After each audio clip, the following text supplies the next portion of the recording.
So last month, I offered something that is very near and dear to my heart that I call the Inner Child Challenge. Some of you may have joined us.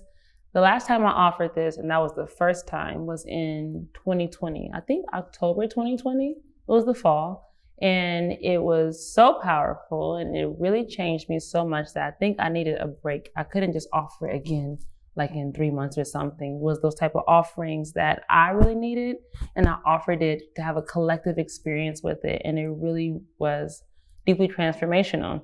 This last month in July, I offered my second Inner Child Challenge, and let me tell you, it was even more transformational. Last time I think was very light and playful and made me think a lot about my inner child. I was also pregnant at the time, so I think I was thinking a lot about just like parenting and like the impact you have on a person and how powerful that is and also how terrifying that is, right? And this time it was heavier. We went very deep into like the shadow part of inner child work. We really dug deep into the roots, and we had a lot of moments of needing to forgive. A lot of us came to these moments like kind of hit a wall, like, I need to forgive my mom. I need to forgive that third grade teacher, which is very powerful because forgiving is for you. It's not for the other person, actually. It's not excusing their action neither. It's just saying that I no longer want to walk around with a wound that is gapping open, bleeding on everyone, because it's also preventing me from having a full range of motion, so fully living my life. Because if a wound is open, then you have to be careful about something hit it. Oh, I'm sorry, I rubbed it against you. I got some blood on you, right? And the contrary can also be that it's kind of healed, but it's healed very weird. It's callous, it's keloid, it's infected. And so the forgiveness is like going back in there and just carving out all of the gunk, cleaning it really good, suturing it very nicely so it can heal in a good way. Or maybe there's a scar there, but it's not sensitive and sore and swollen and pus and infected and open and bleeding and preventing you from living your full life.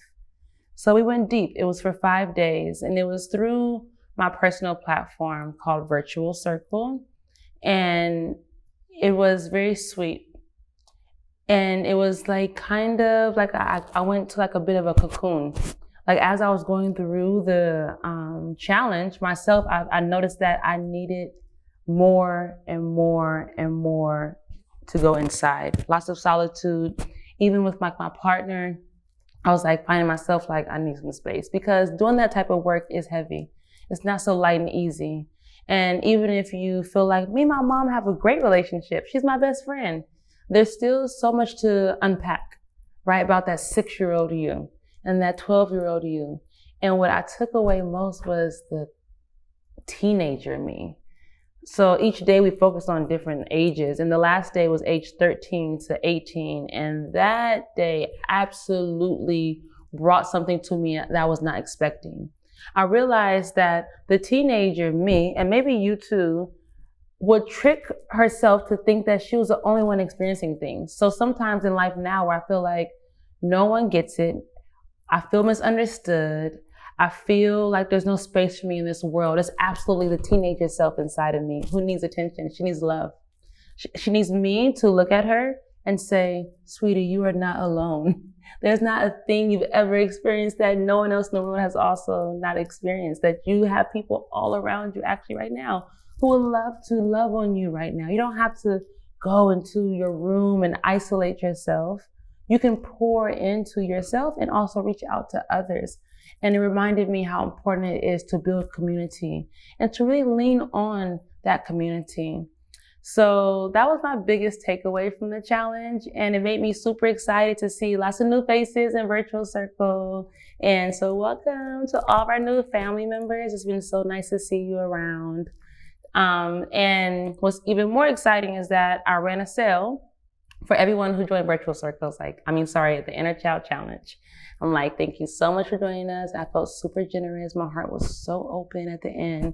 So I gave a beautiful, very big discount for our doula training. I have 2 doula trainings coming up this fall.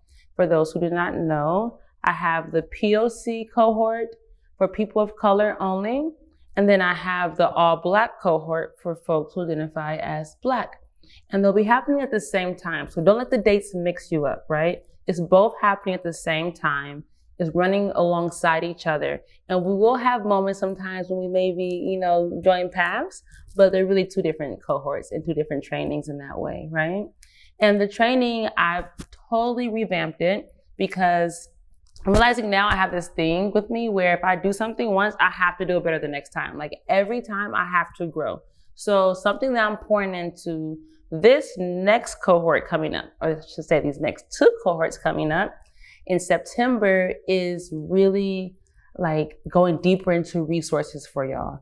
Like really pulling in more and more resources. I want you to walk away like you have a whole encyclopedia of resources. I never want you to feel like, where do I start?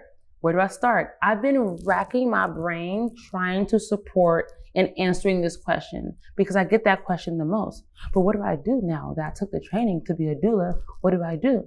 So my goal as your facilitator, as your mentor, as your coach is that you don't have that question, that you walk away like, wow, I have a whole plan of what my next step look like. And it's totally okay if the next step is to not do anything with this.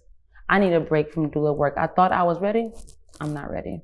That is probably one of the wisest steps to take, honestly, by the way.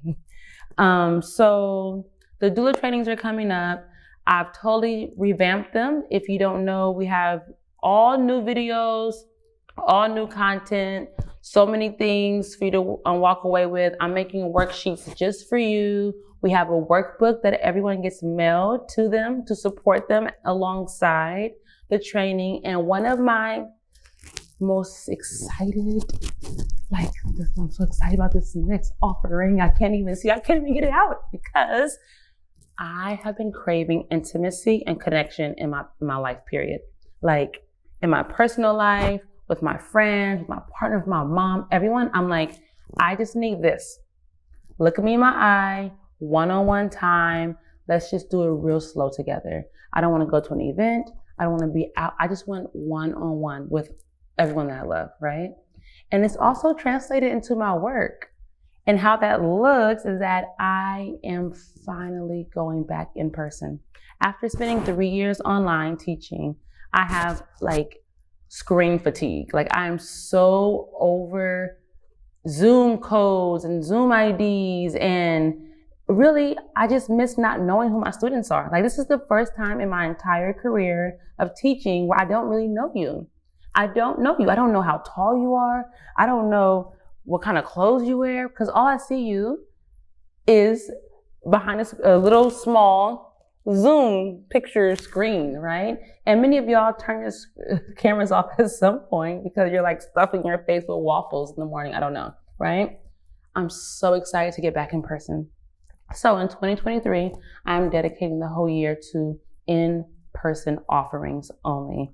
We will be kicking off the springtime with the part 2 of the training. So this is how the training is supposed to always go, by the way. And our little friend Corona, that kind of came in and rudely changed all of my plans. But the plan was that you go online first. So we have the online training, the 6-month training I just was talking about. That is the first step to the training. It's 6 months, and it's needed because you need to go slow. You need to be able to really digest all that it means for you to walk into this work and answer this calling, okay? Whether you're already a doula or you are thinking, maybe I want to be a doula, either way, that 6 months, trust me, you'll walk away feeling like, wow, I needed that. And then the next part is part 2 that I'm talking about now. And it's in person. It's for a few days. And we go deep into all of the things I can't teach you on Zoom, or I can't teach you through a camera. We use our hands. We touch each other. We practice the sacred art of touch. We also practice having appointments with each other. We practice body work. We make things together. We make things based upon herbs, so different herbal teas and formulas. We also make food together that we can make for our clients while we're also getting to know each other and just what's the word? Just like melting into like sharing like energy with other people again, right? So I'm super excited for that. All the information is on my website, www.sumistouch.com. And I really hope you can find us and join us. And we'll be having part 2 in California and also in Merida, Mexico. So I really hope that y'all can join us. I'm super excited for this. And before we part ways, I want to just share something that's been on my heart. And it really came in like one of those late nights where I should have been sleeping, I couldn't sleep moments. And again, it's really about my students. My students inspire me. My mentees, my coaching clients inspire me so much. The questions y'all ask me, I really take to heart. And I may give you a first answer, but there may be lots of like layers underneath even that first answer. And this is one of those moments. And the concept is demonetizing birth work. I don't know if I've ever shared this with y'all, but I've totally demonetized my birth work. That means that what someone can pay me no longer controls me, my life, or if I'm going to work with them or not. I made it where money was not the center of my birth work.